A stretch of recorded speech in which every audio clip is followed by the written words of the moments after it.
Now, upcoming next, we have a panel discussion on a very interesting topic, burnout versus productivity, navigating mental health and workplace pressure in the era of high output expectation. And on this note, I would like to take this opportunity to introduce our moderator, Mr. Anjan A., VP, HR Talent Management and Development, Northern Trust, a Vice President at Northern Trust with over 15 years of experience, currently leading talent management and learning initiatives in India. A passionate facilitator, he is a recipient of the Chairman's Award for his contributions to diversity, equity, and inclusion. An active Toastmasters member and certified international competent leader, Anjan believes in the quote, "The capacity to learn is a gift. The ability to learn is a skill. The willingness to learn is a choice." So let's welcome our moderator with a big round of applause. Let's put it out for Mr. Anjan A. I would also like to call upon our panelists, Ms. Anjula Tyagi, AVP HR, Altrade Digital Private Limited. Can we please welcome Ms. Anjula with a huge round of applause? Mr. Pankaj Sharma, Head Learning and Organizational Development, Healthcare Global Enterprises Limited. Can we please put our hands together for Mr. Pankaj Sharma? Mr. Gaurav Garg, AVP HR, No Broker. Let's welcome Mr. Garg with a huge round of applause. Manpreet Singh Dhodhi, National Head Store Leadership Development and SCM Training, Reliance Retail. Let's all put our hands together for Manpreet, everyone. And last but definitely not the least, Mr. Vinay Kumar Tolambia, Head Training and Quality Audit, Customer and Stakeholder Experience Management, ITC Limited. Can we all welcome Mr. Vinay Kumar on the dais? All right, so good morning, everybody. I think a lot of AI that we heard from morning, and the topic that we have is mental health and well-being, so I hope we're in the right time. I'm Anjan, and it's a pleasure to welcome all of you in this much-needed conversation in the era of AI and constant change is on navigating burnout, productivity, and wellness in today's high-performance culture. So we've seen how ambition can sometimes overshadow well-being. And in a hybrid and always-on world, finding the right balance is critical. So today, we'll hear from 5 accomplished leaders who bring diverse perspectives from HR, leadership, and wellness practices. So I'm going to dive right in. And I'm going to start with you, Manpreet. How can organizations distinguish between healthy ambition and harmful overwork? For overwork, we have AI now, but not drag the AI today. And we talk about human intelligence. And I think in this hyper-connected world where we have brought in so much of impatience, there's a constant grind. And if we look around and we see our corporate upbringing, we had our upbringing when we were in schools. We had our upbringing when we were at homes. But with most of our active time, what we are now going through is corporate upbringing. And this corporate upbringing plays a pivotal role in shaping the people and having that fine balance between ambition and the grind. Now, when I was loitering around the web about a few days ago, and I saw this great video from Harsha Bhogle. We know the gentleman, he's a cricket commentator, and he speaks well. And he was addressing the young talent from IIM. And he used this word called, that the Indian corporate is synonym to the word called the Great Ganna Factory. We are famous because we glorified grind. And the 2 cogs of that Ganna machine is, the demand from the ever-asking demand and ever-decreasing support. So and when you look at it, it's not a very healthy position to be in. But that's not what we're talking about. We're talking about how do we identify. I genuinely believe that ambition is a very fine line, and it's a corporate imperative now. It's no longer a matter of HR. I think it's a corporate imperative now that when you talk about this, I believe in the IAS factor, which is your intent as a person, your ability as a person, and your sustainability quotient. Now, typical lead indicators whenever you look at people who are highly ambitious are, and in a positive way, the lead indicators are, these are people very connected. They are people who seek to do work. They are initiators. They are people who always come up with the idea. They are people who challenge the status quo because they don't have the fear of failure. They are very comfortable in their skin. And they are people who want to do something. And when you look around, you'll find a lot of them. And people who are now at the stage of burnout, it's like a candle burning from both the ends. The people who are socially disconnected. The people who are usually trying not to speak in that meeting. Or there are those people who were once great performers, but now you see that their performance has become irregular. There's a trough and a crest in their performance. You'll see these people, and the biggest, guys, trust me, I've been working 25 years. The moment a person loses his or her sense of humor, when he is in a social environment, it's a very loud indicator. Burnout never roars. It doesn't announce. It whispers. The problem is that we do not have systems in place to listen to these murmurs and whispers. We need to set up systems which are so finely tuned that we can proactively identify these whispers and deal with them. I mean, I can go on. I'm a trainer. Thank you, Manpreet. And you said you spoke about indicators. So I'm going to come to you. Anjan. Yes, Pankaj. So, guys, murmurs and whispers are there, but not in the meetings. It's there in the washroom, the dining area, over a breakfast. It's absolutely there. So the important thing, being as a L&D leader or maybe the HR leader, do you provide an opportunity for people to speak it out? Being, continuous, sorry, I hope I am not... No, please go ahead. So continuously you have been keep on doing the same mundane job, but do we have this, the voice out to the leaders that let's have one town hall meeting? Let's have a box over there where people can, those who cannot speak, who don't want to speak it out, let them write, anonymously and put it in the box, there's something. So, and these are the different avenues where we as a leader need to step it out and allow people, invite people to share their voice. And probably, these avenues will help for retaining the talent and maybe, giving the platform to the people. Those are absolutely, burning out, maybe because of the XYZ issues. Yeah. Thank you, Pankaj. And I think I'm going to go back to what Manpreet was saying earlier in terms of indicators. And Anjula, I'm going to come to you. So, according to you, from your experience, what are the early warning signs of burnouts that managers and HR teams should look for? I mean, how can they act proactively? So, do you have any thoughts on that? See, I'm taking from Gaurav itself, like, as he said, burnout. So burnout, it doesn't happen overnight. So these are very small signs, so, minor sign, and it's very easy to miss those signs if we are not proactively paying attention to these burnouts. For example, simple thing like constant tiredness. Some employee is complaining about constant tiredness. Simple, absenteeism is more for no reason. No reason for any leaves. Why you are taking more and more number of leaves? Unexplained. Then there is falling productivity. What is the reason for that falling productivity? What is the reason for that falling productivity? So, and there is increased number of errors. Why all these things are happening? Emotional disconnect. Why? So, when we as leaders, HR managers are going to pay attention to these simple signs, then only we will be able to take actions proactively on these things. Right? Now, there was a study by SHRM last year, 2024, where it was found that 44% of the employees, they felt burned out. Then 45% of employees, they feel emotionally disturbed. Then 51% of employees, they are emotionally used by end of the day. By end of the day. With this study, you can make out that these burnouts are very common. Very, very common.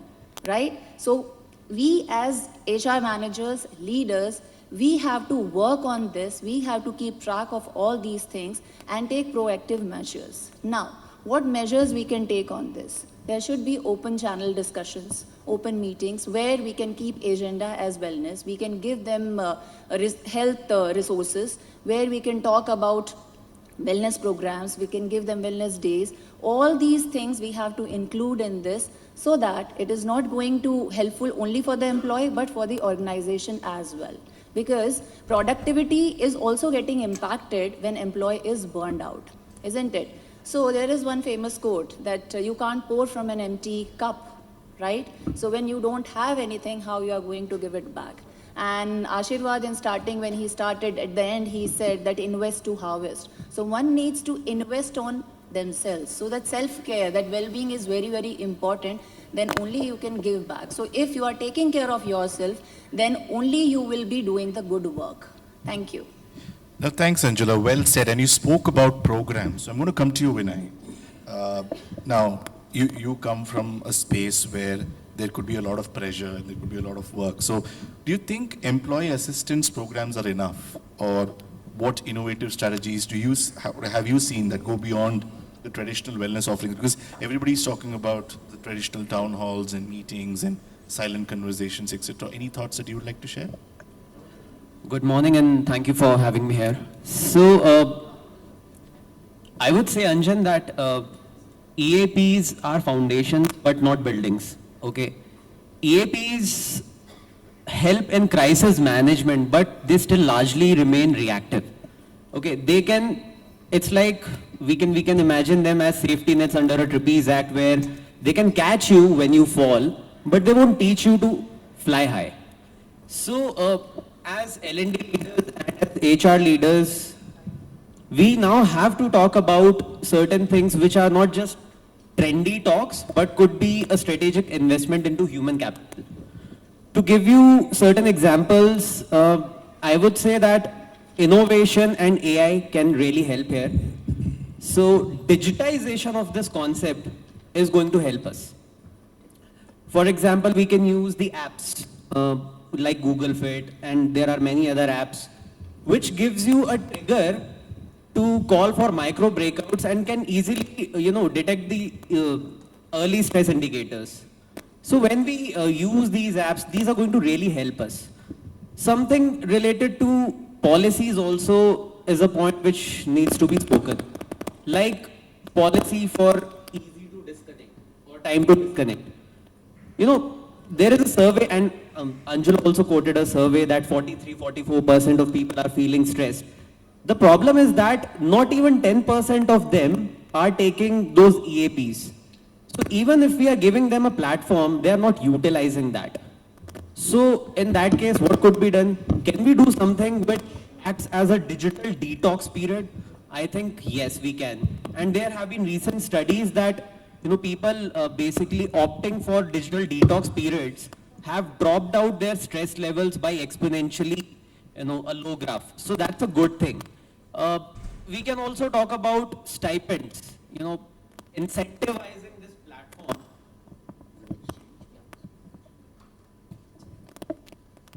So, better. So incentivizing these platforms where people can really come up and share, and incentivization is just one step. I would say customization would also help, because there are cultural and generational differences. So I think when we incentivize these processes and these platforms and we come up with the customized programs, these programs are going to help us. So conclusively, I would say that, EAPs can help us, of course, when we fall, but they don't teach us to fly high. They are good for crisis management. So something needs to come up. Yeah.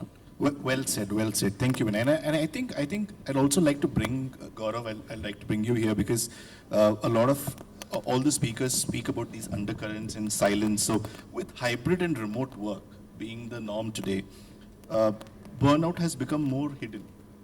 So now, how can leaders address mental health in distributed teams? And I'm sure from your organization, you have a lot of such structure available. So any thoughts? So yeah, so absolutely right. I mean, when we have people who are physically present, right? I mean, it's comparatively easy to notice early signs of burnout, and a lot of indicators which people give, right? I mean, they might be late to meetings, they are taking frequent leaves, their performance shows at their, probably they are daily going late from office, and I mean, things like those.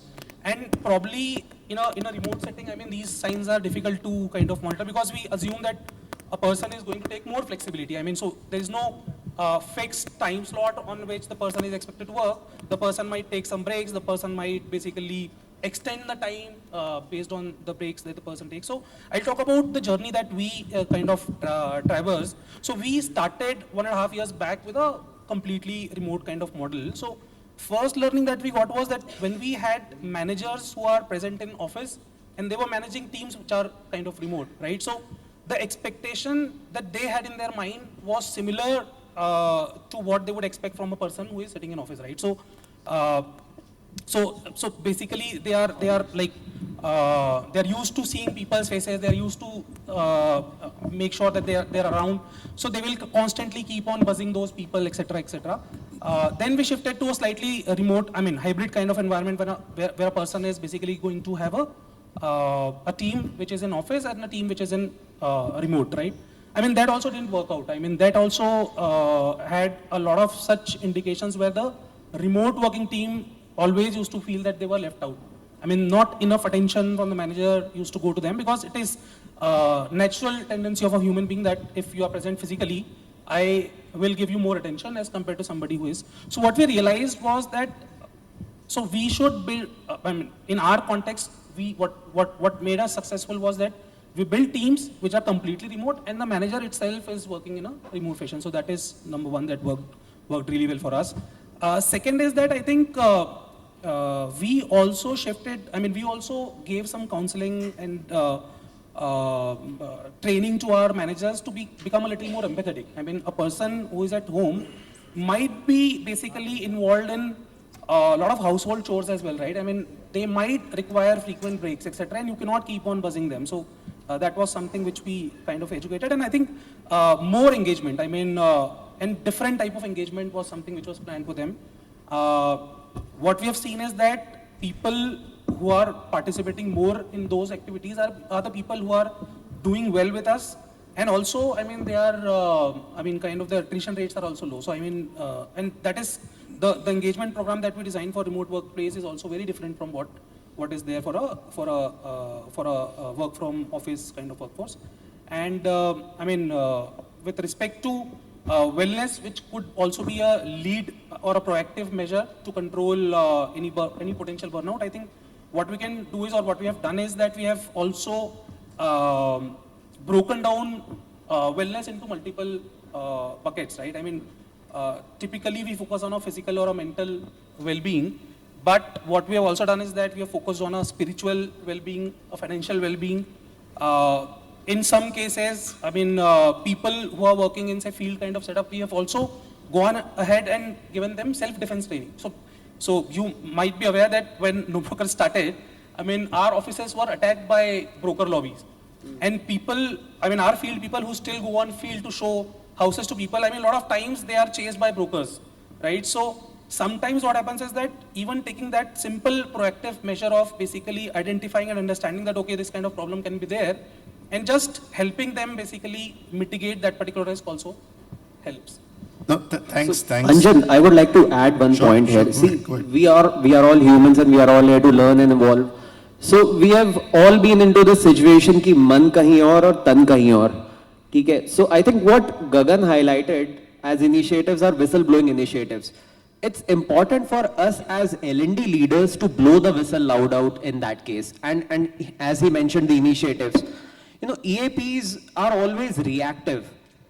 We have to come up with proactive initiatives so that, you know, we can create that ecosystem that protects us all from all these issues. So that is also something which is very important, and we as L&D leaders have to be whistleblowers. No, makes complete sense, and I totally echo that. Pankaj, as you look to add some comments to it. So let's not forget we are in the month of April, May, June. Dhan is also important. Man kahin aur, tan kahin aur. Dhan is also important, you know, for an employee. Yeah, so I am absolutely worried about the employee who do not speak more, who do not like to talk a lot of things, but he is internally struggling with his own requirement, financial requirement, or maybe something or other. So responsibility of a leader become much more to understand this person rather than person who is keep on speaking and talking at various occasions will, you know, take away the fruit of someone probably the important thing to share. Yeah, please go ahead. Thank you for sharing that. And I think I totally echo what you say. But I wanted to ask you, now that we've spoken so much about mental health and burnout, technology also is important, right? How we leverage technology. So how can technology be both a cause and a solution to burnout? And what tools are today that you know are helping create a more healthier atmosphere at workplace? So, thank you so much. A wonderful question. How technology can cause and a solution to the burnout. See, the organization and as an employee, they are into the journey. And this is very industry specific wherever you are. Still, there are industries, who do not adopt technology at all. They are in the very initial stage to understand the need of the technology and thinking, should we really go ahead? If you see the overall, the number of industries into that industry, those are companies, you will see the percentage are still lying over there. Into this, I would say we need to really understand where is the comfort zone. Comfort zone of a company, whatever they were doing, they are very happy, they are getting the satisfying number and their organization and the management is okay with this. But at the same time, I feel the need here is to make this as a routine thing to on-the-go learning when it comes to technology. So this should not be something, once in a quarter or once in a year you provide them an opportunity and a platform to learn something.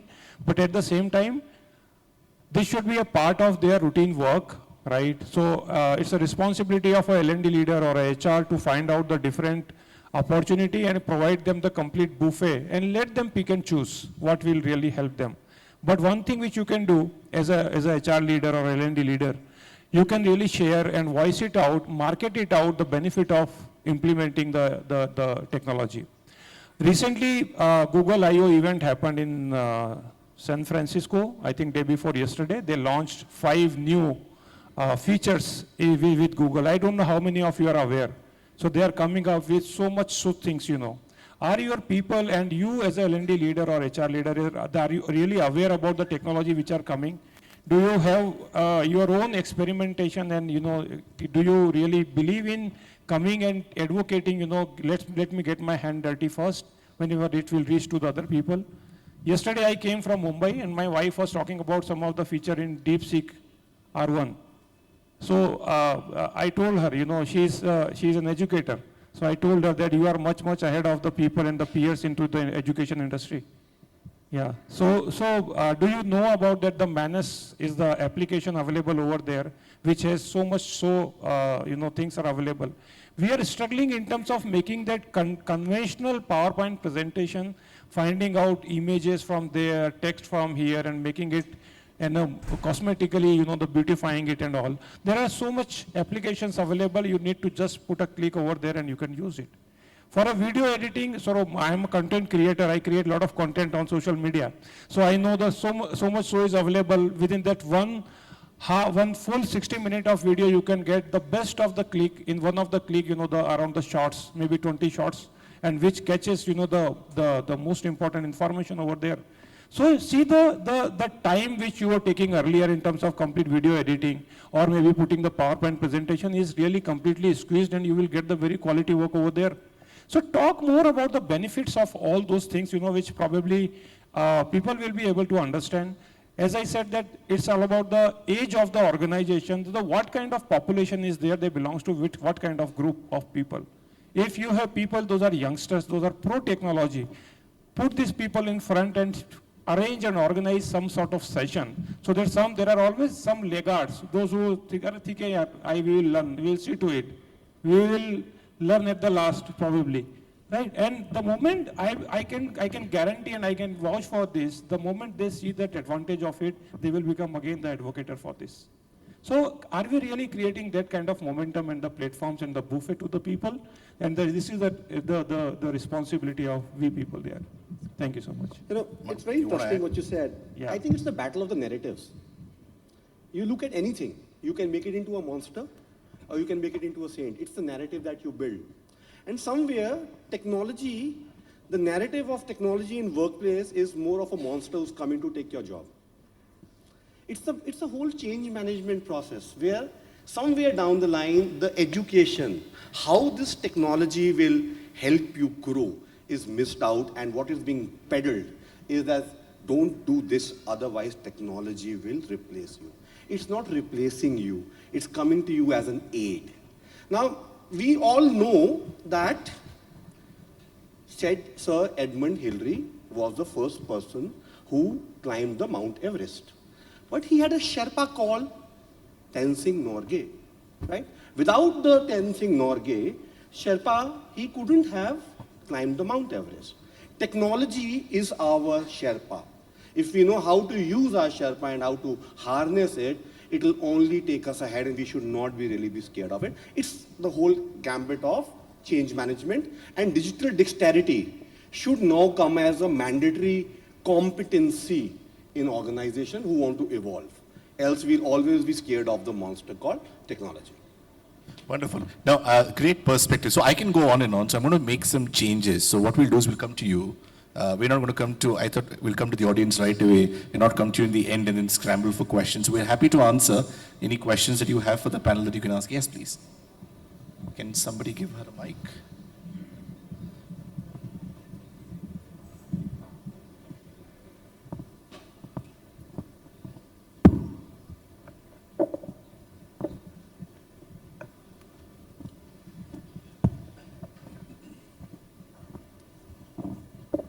Thank you.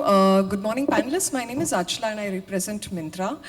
What is the, and while in bits and pieces, I think this question was touched upon by each one of you, but if just magnifying this particular lens, what do you think is the importance of self-regulation or being, emotionally aware? Because emotional intelligence, which is a component of also how much self-awareness you have, can play a role in evading burnouts, because that's something very much in our control on how we bring in those emotional regulations, and how as L&D professionals we can enable this.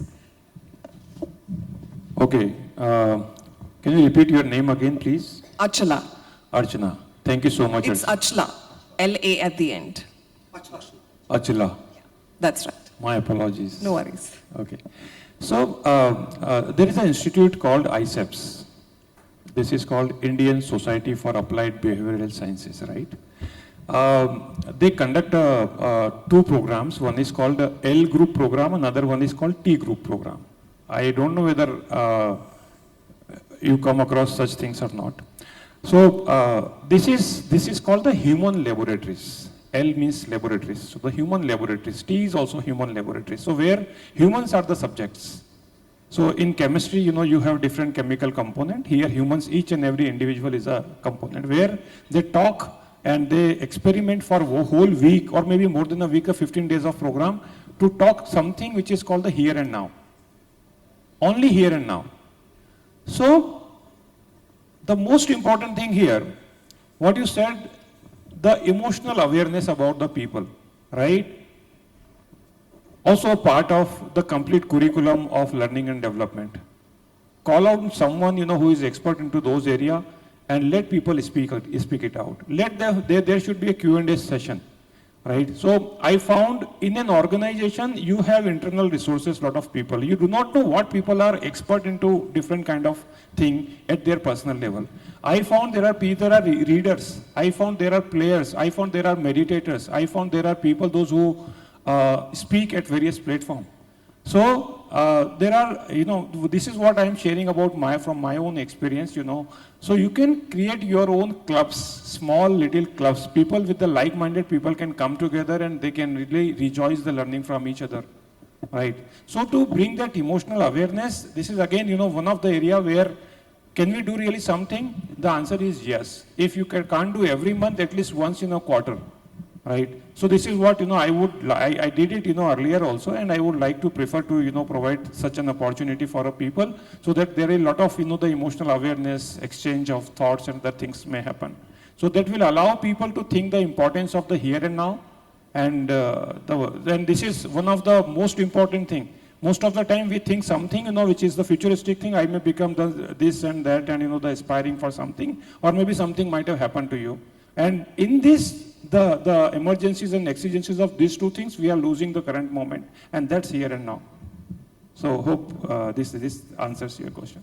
So, Vinay? yeah, see, to embrace the infinity, I think one needs to identify the zero within. So I think that's a very relevant question, that are we completely aware of what is happening to us? Anything and everything, be it good or bad, starts with self-awareness. So, and as Pankaj mentioned that, there are a lot of platforms, but are we really identifying that there is a problem which exists? The first step to identify a solution towards any problem is to acknowledge that the problem exists. So I think just to add one more point, I think, so what is the role that we can play as HR professionals, right? So I think our job role or our role is to make sure that the person is aware about his or her own positives and negatives on a continuous basis. So can we give a continuous feedback? So, I mean, apart from the annual appraisal exercises that will happen, can we have a quarterly discussion in which we can give feedback to the person? Can we also build something called as a peer feedback in which the person also gets to listen from the people that the person is working with? And obviously, I mean, over a period of time, the person will himself be able to understand that how is that the progression look like? What are the things that he was getting feedback upon earlier, and what is that there could be new areas of improvement which the person will get now. So I think our role should be to make sure that the person is aware of the right and appropriate areas of improvement and probably help him steer through, basically solve those, right? So I'll just allow one- Vinay to finish, and then we'll probably Yeah. take more questions. I'll come to So you. just to add to what Gaurav mentioned, so what we did in our team when we identified that there are top or the bottom three performers are not really up to the mark and they have been consistently performing bad, we conducted a SWOT analysis based on their lives. Okay, and then we customized every learning solution for each one of them, and now they are one of the best performers in the team. So I think we can go with that as well. Perfect, wonderful. So I think, thank you so much, everybody, for answering that question. And Achal, I hope that question was answered. I see another hand raised there. You have a question. Yeah, thanks. I have a question, and this is more related to serious mental illness, okay? Because I think we covered burnout and, stress and things like that.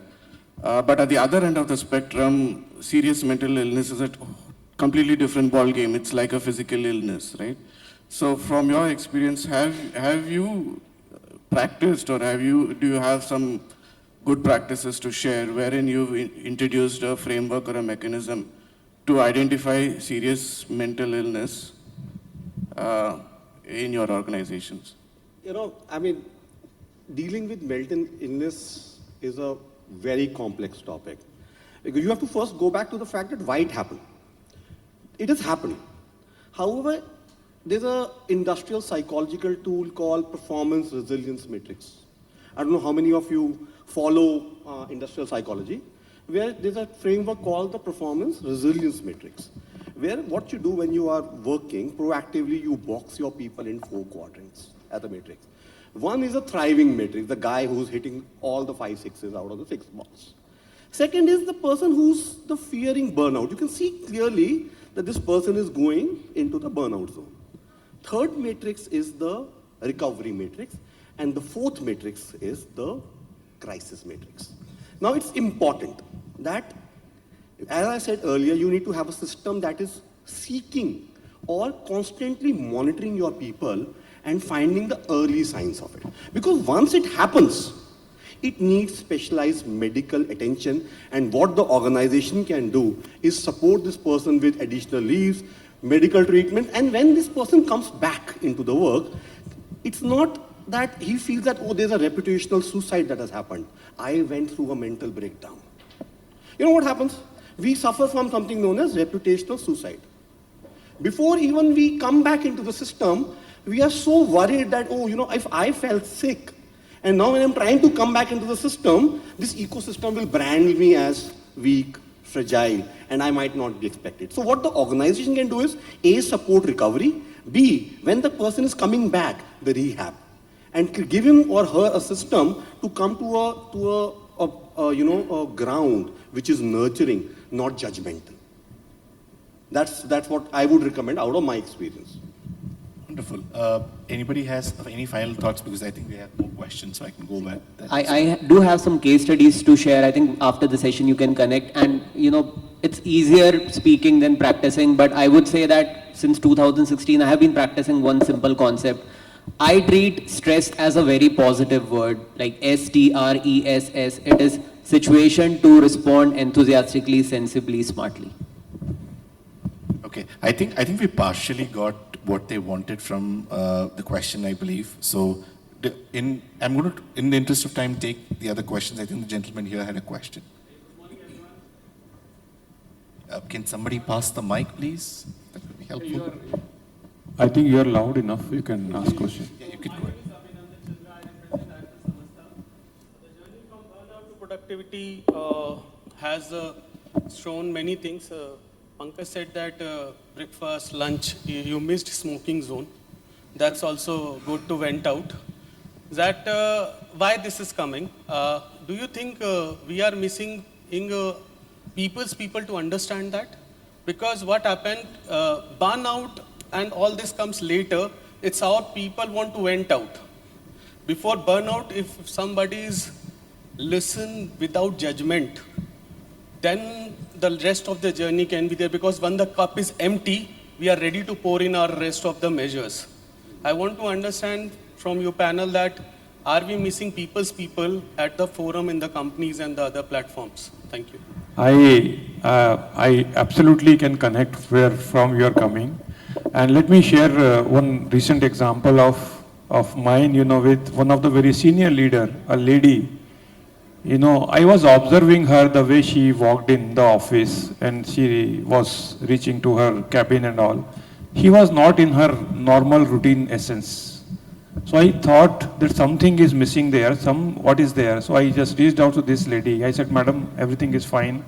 How are you? How is everything?" She said, no, everything is fine. Initially she said everything is fine. Then I just looked towards this lady and then said, "Ma'am, I am seeing something, different. You are not into your normal essence." Then she started crying. She started crying, and you know what she told me?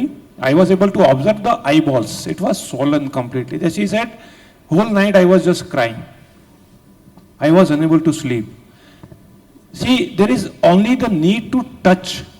The moment you touch that probably the important emotion, everything will flow. And then she started sharing that my younger brother diagnosed with the cancer, and that is in the 4th stage. And whole night I was unable to sleep. Then I said that, okay, at least, I was able to hear her out without judgment, as you said very rightly.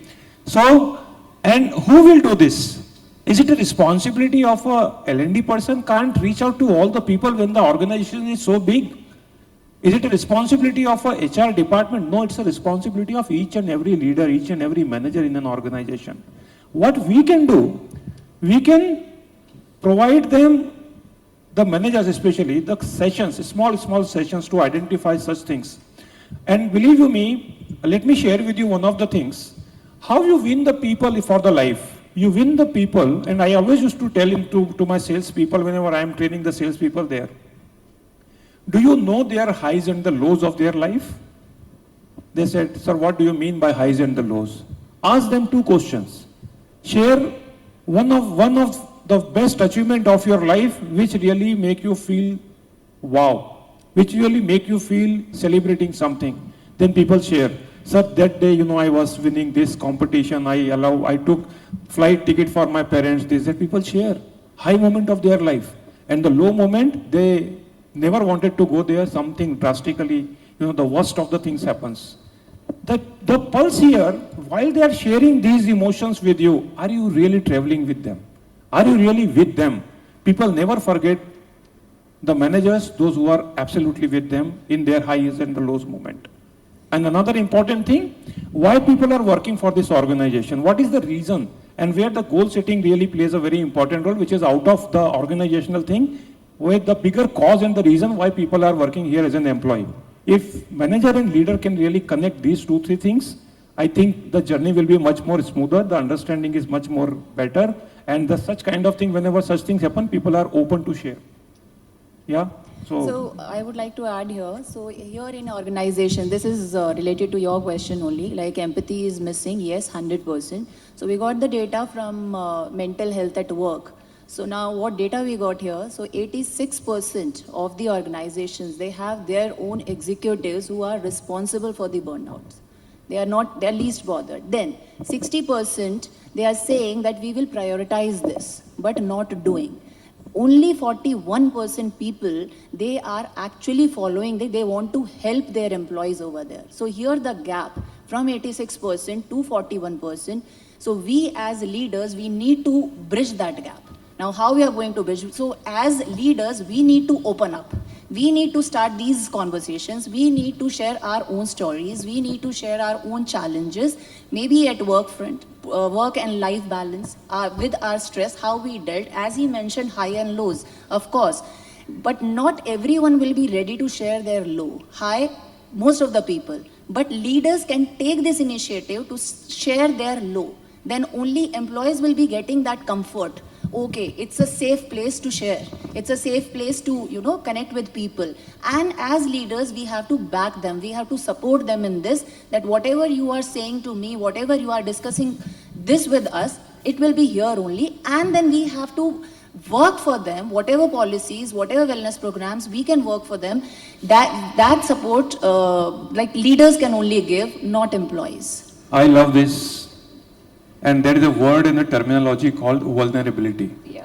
Our leaders are ready to show their vulnerability. Are they ready to share their failure stories to the team? The moment you share, it will open the lid of the cold drink, let people flow. So this is what, like leaders, they should lead by an example. Absolutely. And then you support your people over there. So I think I'll just add one point to it. If you have read this book called 5 Dysfunctions of a Team, it's a wonderful book, right? And the first dysfunction that they talk about is absence of trust. And absence of trust comes from the fact that most of the leaders don't basically openly show their vulnerability. They are very scared of showing that they are vulnerable, which is not the fact, right? Everybody is vulnerable. And the moment you, do a heart-to-heart discussion with your team, you show your vulnerability, you get to hear true stories. And that is where empathy will come in, and people will be much more open, and then everybody want to be listened to, right? Once you lead that discussion, you will get to hear a lot of stories, ups, downs, highs, lows, challenges, struggles, everything. And then the team will be a much more cohesive team and a high performing team. And also, these conversations are never ending. It's a continuous process. It's not one-time job, that only one time you are discussing and then it is gone, right? So humans, it's very difficult to deal with humans. As we all know that humans are dynamic in nature, and it's a challenging function, right? I can give you an excuse, that blame it on the evolution. Because evolutionary, we were always, leader came from the leader of the pack. And who was the leader of the pack? The strongest, bravest, and the biggest. So that evolutionary handicap that we have, it has taken us about 40,000 years to reach here. It will take us a few more years to evolve out of this predicament. But please, the good part is that since we are all talking about it, we are mindful about it, if we are accepted that it's the issue, and we continuously to work about it, and you said vulnerability, very important. We are all vulnerable, we don't have to act strong, we have to be strong. And being strong means accepting that I am wrong, I made a mistake, I messed up. So I think it's evolutionary. Give it some more time. Next conference, perhaps we'll be far ahead. I think acceptance is key, from what I hear from all of you. And then two important questions, guys. I would like to share. It's a flow. We are in the moment of flow, and which says that ask people to think before you coach them. Prepare them for coaching, prime them for coaching, and to prime them for coaching, share something good you observed in that person, right? And share that, hey, I really like this way. I really like that presentation you made. I really like your dressing setup. I really like, allow these people to get ready for this. Another thing, ask these 2 questions. Very important question, I always used to ask, this comes from the very famous model of instructional design, which says, asking question to the people, what is helping you to achieve? What is helping you to achieve? It's a very open-ended question. Let people speak it out. Chunk the data. Chunk the data means right as it is there, it is verbalized there. Second one is what is not helping you to achieve. What is helping you to achieve? Second one is what is not helping you to achieve. Probably, you know, if you are able to do this, you will get a lot of insight in the information over there, and which probably help you to prepare something for them. Yeah. No, wonderful. I think any other questions we can meet outside and sure.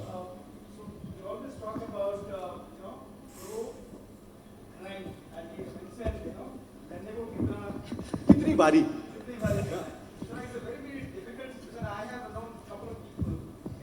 And they are working in a US shift, right? And they have also to work for the Indian counterpart. They have to work in the morning and then again late night. So again, it's very, very difficult subject. I don't know how L&D leaders, how exactly they are going to work upon that. Very difficult for them because business is aligned, right? And I work with IT company, I know that how exactly it is there when you work in 3 different zones, right? So what is that as L&D leaders, what exactly you are thinking? Because it's very, very difficult subject because when you are talking about burnout, I have seen a couple of relatives died because they work in US shift, heart attack hua, mar gaya, right? And we have seen a couple more examples whereby people have really lost their life. What exactly you see that? Because kahan pe usko rukna hai? See, I have experienced this because I lost my elder brother to this. My elder brother one day went to the office and he collapsed and he never made it to the hospital even. My own elder brother, real brother. So I've felt this, what you say, so it touches the nerve. But you know, let me try to make it into a mathematical equation which is more understandable to us corporates. Stress causes this. Stress can be perceived or genuine. It's a big topic to talk about, but there's an equation of stress where demand, when multiplied by control, is divided by support plus resources, gives you stress. Let me repeat it. Stress is equal to demand multiplied by control. Demand can be from self, intrinsic or extrinsic, and it gets multiplied by control. Control to do it, you said, use the word here and now. It has now moved to then and there. Here and now has mutated into then and there, divided by support and resources. This is always scant, and that's the ugly reality of the current corporate structure. So I don't know how much I answered it for you, but if you can balance this equation and be cognizant about these 4 variables, trust me, you will be able to reduce a lot of it from your team and your working zones. Anybody else? So, no, I think we're on time. So I'm going to probably stop and we can have conversations later. And sorry, we can take questions later. But thank you everybody. Thank you. I think this is an ongoing conversation. Let's continue to have these conversations and more importantly, act on them. So thank you to our panelists and also the wonderful audience and for each of you being part of this. Thank you so much. Thank you. Thank you everybody. And Thank you. back to you. Pleasure. Thank you so much. Can we please hear it out for our moderator and wonderful set of panelists out here? I would like to now call upon Mr. Prakash Kumar, Director Key Accounts, Government and PSU Business at Force to do the honor of felicitating our moderator and panelists.